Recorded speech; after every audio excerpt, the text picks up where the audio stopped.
na pia hawaendi kule kama mahensa, wanaenda watu wenye elimu.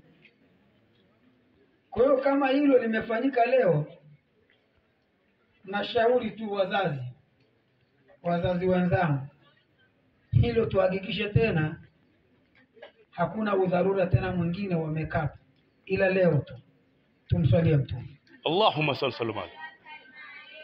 Hakuna sababu. Tunachotaka sisi ni watu wa perform katika elimu, na performance yako itaonekana pale ambapo kwamba serikali itaona kwamba wewe unafaa, ukatumwa mambo nje, ukatumwa hospitalini, ukatumwa wapi, na utatumwa isipokuwa pale utakapokuwa wewe ni mwaminifu. Takuwa nimeeleweka? Kuhusiana na mahafali haya ni mahafali ya elimu, na mahafali ya elimu yalenge kukutambulisha wewe unayesoma, ili utambue kile ulichokuwa nacho, je, kina thamani au wapotezewa muda. Mwenyezi Mungu alotuumba sisi pamoja na dunia hii ambayo kwamba tunaishi hapa,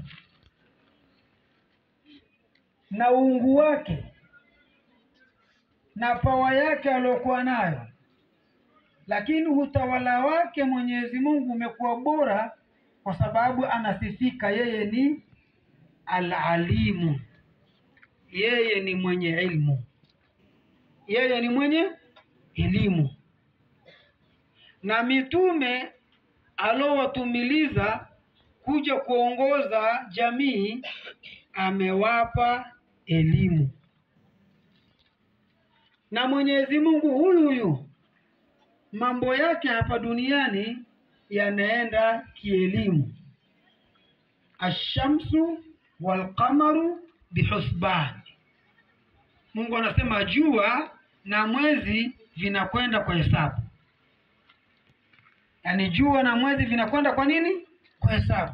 Maana yake jua na mwezi ni usiku na mchana, na usiku na mchana ndo dunia. Maana yake dunia inaenda kwa hesabu.